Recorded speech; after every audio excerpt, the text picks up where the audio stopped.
In this video, we shall understand with the two protocols, that is Open Shortest Path First and Broader Gateway Protocol. These are the two protocols that are used in internet today. We have seen with other routing algorithms, but however, the actual algorithms that are used in the internet are these two.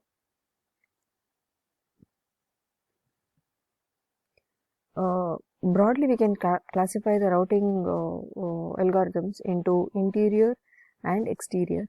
In case of interior, it is within an autonomous system, and exterior is between the autonomous systems. Autonomous systems are nothing but your internet service provider. Okay, as you have BSNL as an internet service provider and an Airtel as an internet service provider, how the communication happens between these two autonomous systems. Okay. Interior routing algorithms are RIP, which stands for Routing Information Protocol, which is nothing but a distance vector routing, and one more is Open Shortest Path First, which is nothing but, or which is based on your link state algorithm. And exterior, that happens between the two autonomous system, is BGP, that is Broader Gateway Protocol. Okay, OSPF. As we know, the internet is made up of large number of independent networks, which are typically called as an autonomous systems, and they are operated by different organizations. Okay, inside its own network, that is inside an autonomous system, an ISP is free to use his own routing algorithm. So those algorithms are basically termed as intra-domain routing algorithms. Okay, synonymously called as interior gateway protocol.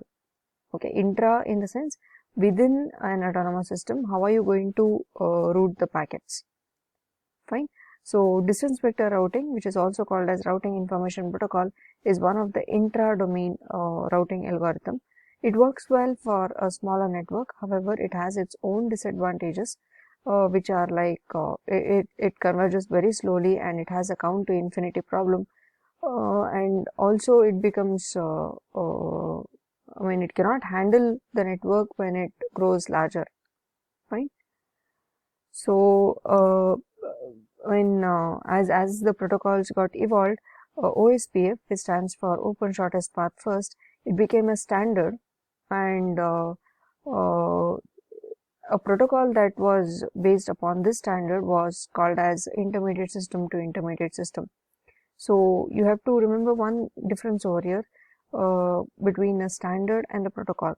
Standard is something like having a guideline, and a protocol is something like the product which follows this guideline. Okay, so generally we just call it as OSPF, but actually the working protocol which is based upon this OSPF is ISIS. Fine. Now there were certain requirements that were to be satisfied by OSPF. The first thing, the algorithm had to be published in an open literature. It should be an open access protocol. Second one is that the protocol had to support variety of distance metrics, including the physical distance, delay, etc. And it had to be a dynamic algorithm. Okay, any protocol that was based upon this OSPF had to be a dynamic algorithm, and it had to support a routing based on type of service. Type of service was given a most important priority over here. The protocol had to do the load balancing, that is splitting the load over multiple links. We shall see how this is done.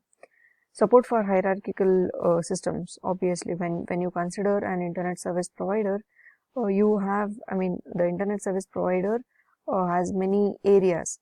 Okay, and how he handles the traffic across this area is basically the hierarchical system. Security requirement was also one of the requirement, and to deal with the routers that were connected to the internet via the tunnel. So a protocol that was based upon this OSPF standard had to satisfy all this requirement, right? Now there were certain features of OSPF. First thing, it supports both the point-to-point link and the broadcast network, and it is applicable, it is able to support the networks with multiple routers, each of which can communicate directly with others. Okay, so it is called as a multi-access network even if they do not have a broadcast capability. Fine. So each of these routers were able to communicate between each other, basically in order to exchange the routing information. Okay. So this graph, it basically shows one of the area of an internet service provider, or it is also called as an autonomous system. And this autonomous system is represented in form of a graph in the following manner. So a LAN 1, we are not nowhere bothered about the nodes within this LAN. We just considered a LAN as a node. Each of the routers are also considered as a node, and there is a directed line between the nodes. Fine. And if you observe, there is an outgoing line and an incoming line from the nodes. You have two arcs for node to node, and the value might be same or it might be different. The weights I am talking about, the weights on the edges might be same or it might be different. Okay. Yeah. OSPF operates by abstracting the collection of networks, routers and links into a directed graph in which each arc is assigned a weight. Okay. And again, that weight might be a distance, a delay, etc. Your OSPF supports many types of weights. Fine. So a point-to-point connection between the two routers is represented by a pair of arc, one in each direction, and their weights might be different. It's not mandatory that it should be equal, right? So the link state method is used to have a router to compute its shortest path from itself to all other nodes. We have already studied about this link state method. And one more interesting thing is that in case of OSPF, multiple paths may be found that are equally short. Okay. Now what every router does is it stores such of the paths. Okay. And such paths are basically used to split the traffic, okay, in order to balance the load. So this concept is called as ECMP in case of OSPF, that is equal cost multipath, right? Now how does your OSPF operates? We are not going into much detail over here. It is just a bird's view on both of these protocols. Fine. Many of the autonomous systems are themselves large and they are not easy to manage. Fine. So what does your autonomous system has? It has number of areas, where an area is a network or it is a set of contiguous network. Okay. And area do not overlap, and it need not be exhaustive. Fine. That means an area, it is not required that you have all the routers included it. That means there are some routers which belong to no areas. Fine, we shall see more about this. So routers that lie wholly within an area are called as internal routers, and an area is generalization of an individual network. So outside an area, the destinations are visible, but you will not get to know in what topology they are arranged. So this characteristics helps the routing to scale.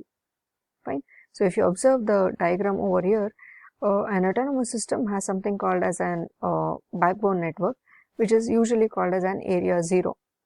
Fine. So this is just made up of all routers. You don't have end machines over here, and these backbones are connected to different areas. Okay. You can see area 2 and area 1 over here. How are they connected? They are connected with special routers which are called as area border routers. Fine. Area border routers, and you have area boundary router, another type of routers which basically distributes the cost information and other details to other areas. Okay. And those routers which are completely inside a particular network are called as internal routers. Fine. So this constitutes one autonomous system. So you have a backbone network and you have few connecting areas. Here only we have shown area 1 and area 2, but however there might be multiple areas. Why we have these areas? In order to manage them well. Okay, so all the areas are connected to backbone, possibly by tunnels, so that it is possible to go from any area to any other area. Fine. So a tunnel is also represented with an arc, and as with other areas, the topology of the backbone is also not visible outside the backbone. We do not know how our internet service provider has connected the routers in order to transfer our packets to the internet. Okay, each router that is connected to 2 or more areas is called as area border router. So here you can see the area border routers. Okay, so this is the area border router which connects more than one area. Here it is connecting to area 2 and a backbone network or area 0. Fine. So it must also be a part of backbone. The job of area border router is to summarize the destinations in one area and to inject this summary into the other areas to which it is connected. Right. So this is how it looks like, right? So this figure, it shows the relationship between the autonomous systems, the backbones and the areas in an OSPF, fine? So there are few terms and terminologies that are used in OSPF. The first one is stub area. You can just see here area 2 is a stub area. It is referred to as a area in which you have a single exit point from that area. That means if at all a packet should go out of that particular network, it should go via that particular route only. Okay, so there is no requirement to find any optimal path over here because you have only one line. Okay, in other words, a stub is like a dead end within a particular network.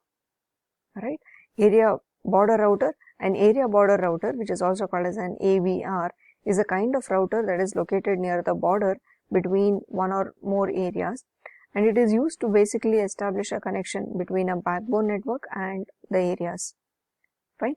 You have one more type of router which is called as an area boundary router, which injects the routes to external destination on the autonomous system into the area.